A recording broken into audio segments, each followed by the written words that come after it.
Welcome to the Today's Leader podcast, a podcast for the leaders and entrepreneurs of today, building better leadership today to forge the path of success for tomorrow. Here's our host, Tony, Coach Curl. Keep going. Good job, guys. All right, Paul. I see you. Finish on, Coach Curl.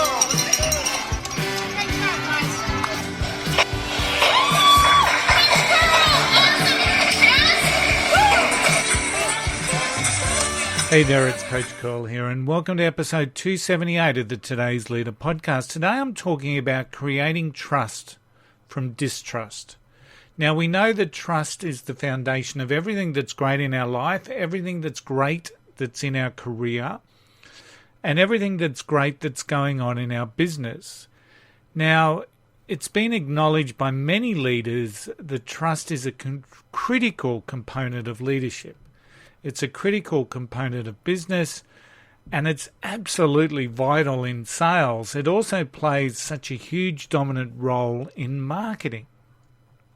The ability to build trust with others is a big factor for your success. Your inability to build trust will always inhibit your results and your outcomes. So let me just go back.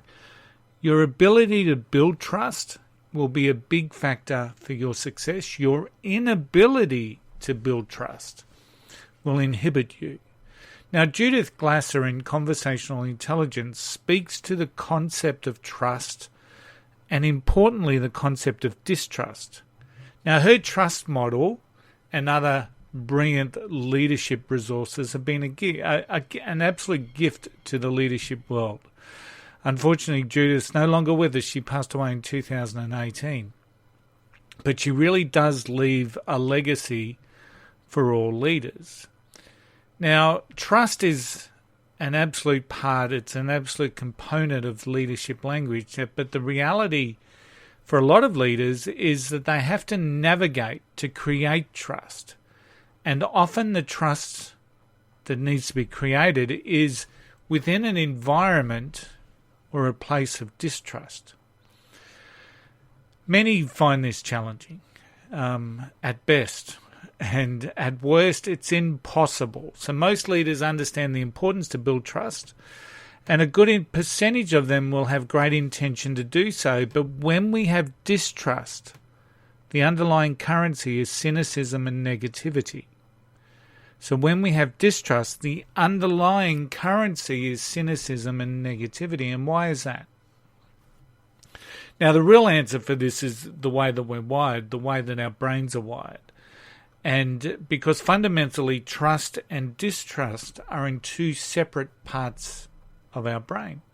Now, distrust is governed by our amygdala. Now, this is a component of the limbic system, and it plays a leading role in behavior and, importantly, emotion, notably fear and anxiety. Everything we learn of our brain and everything that we continue to learn from our brain highlights how complex this really is. But studies show that the amygdala also plays a role in things like the making of memories.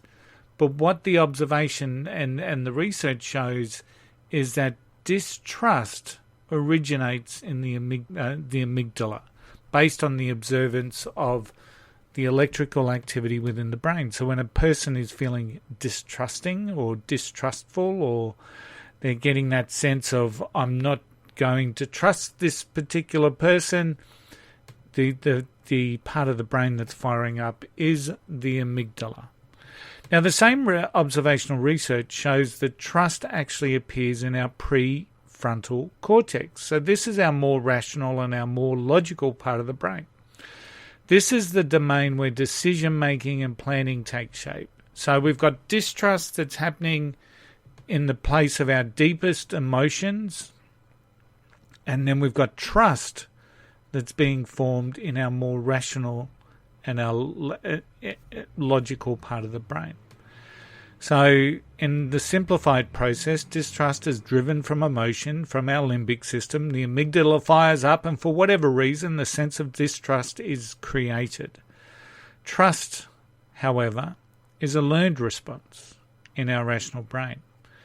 So the way that I sort of visualize this is that distrust is an emotion while trust is learned.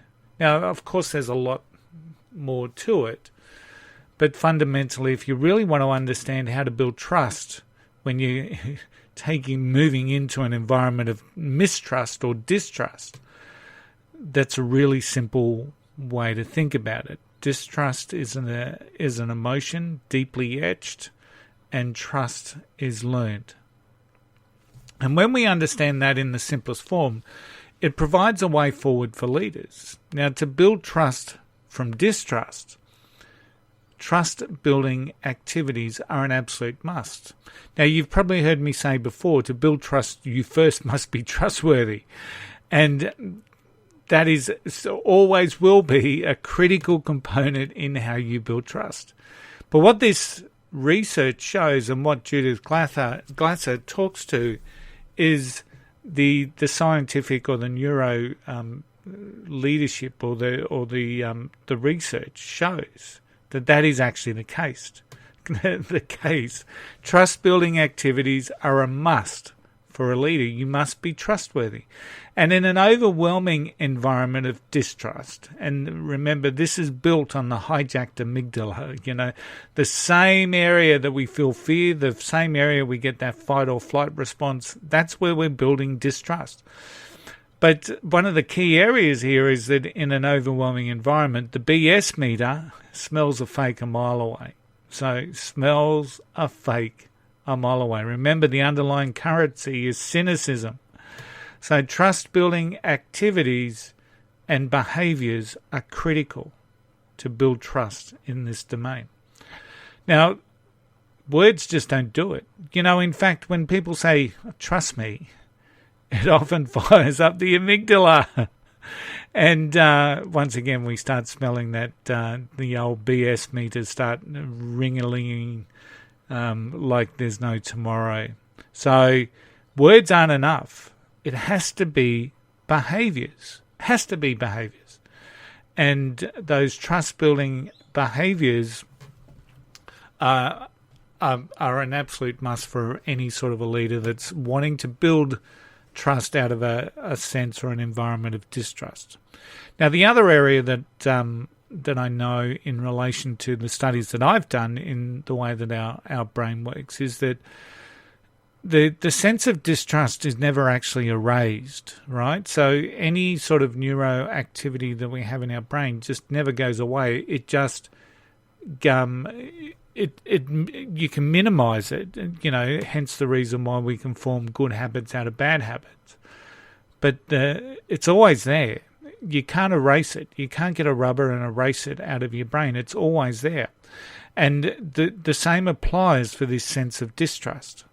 Now, our learned and our logical responses, based on what we see in our observations of behaviours in action, simply shifts it. It simply, I guess for want of another word, just overtakes it. So it doesn't erase it. It just temporarily replaces it. And why is that important for a leader? Because this is critical, because to maintain trust, the leader must remain trustworthy. So any breach of this learned trust that we've learned through observation of behaviours and actions will fire that old amygdala up, and distrust we've invited back into the game. And we see this time and time again with leadership right around the world, especially in the political world. We trust, we see some behaviours, we start that learned process of trust. And then something happens, a politician breaks his promise, and then all of a sudden we're back in the game of distrust. I don't trust a word that person says. His actions, his behaviours don't align with his words.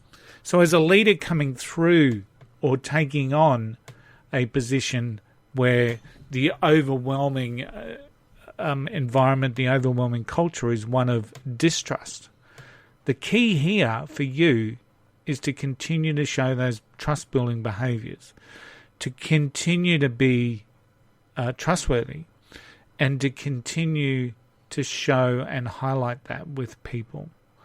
So words don't matter in this particular sense. In fact, they're actually probably going to make it worse, because all that's going to do is fire up the amygdala.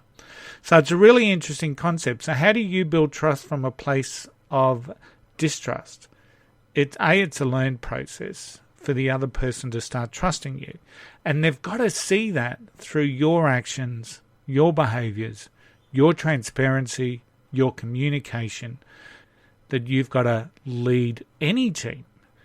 But when you're coming through and you want to develop a trust-based culture, it's even more vital. It's even more vital. Now is the time for you to take control of your leadership growth. We are living in a disruptive world, and that we are, as leaders, attempting to navigate. Now, our aim at the Today's Leader podcast is to help you become the leader you need to be today. If you're looking to build better leadership skills, check out the Today's Leader website at todaysleader.com.au. Our website showcases this podcast and our magazine, and we're pleased to say our masterminds are now available on the website, supported by our network sites, Think and Grow Business and the Coach Curl Academy. Today's Leader is a collective mindset for the leaders and entrepreneurs of today, forging the path of success for tomorrow. We have the mindset to make a difference, the ability to create an impact.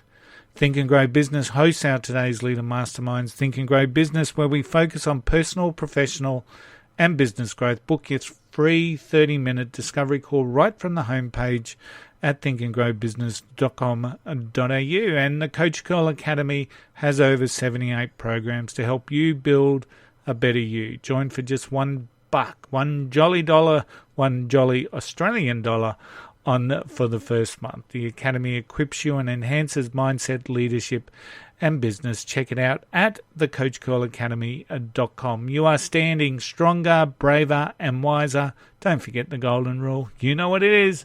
Just don't be an arsehole. I'll see you all.